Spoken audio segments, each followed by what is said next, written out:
Alam mo ba, ang ube natin? Inaaangkat na natin galing Vietnam. Etong ube na hinahanap ng Starbucks, Trader Joe's at buong Amerika, sariling atin yan. Sa TikTok pa lang, 120,000 posts ang may hashtag ube. Sa Instagram, 750,000. Sa Amerika, lumaki ng 230% ang ube sa restaurant menu. Nasa 95 chains na siya.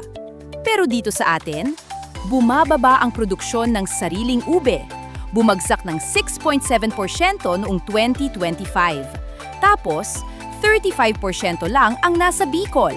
Pinakamalaki natin. Eto na ang shocker. Dahil kulang na, nag-i-import na tayo ng ube galing Vietnam. Pero 1.7 milyong kilo naman ang ina-export pa rin natin. Halagang 3.2 milyong dolyas. Bakit konti na lang ang nagtatanim? Doble na ang presyo, pero may dahilan.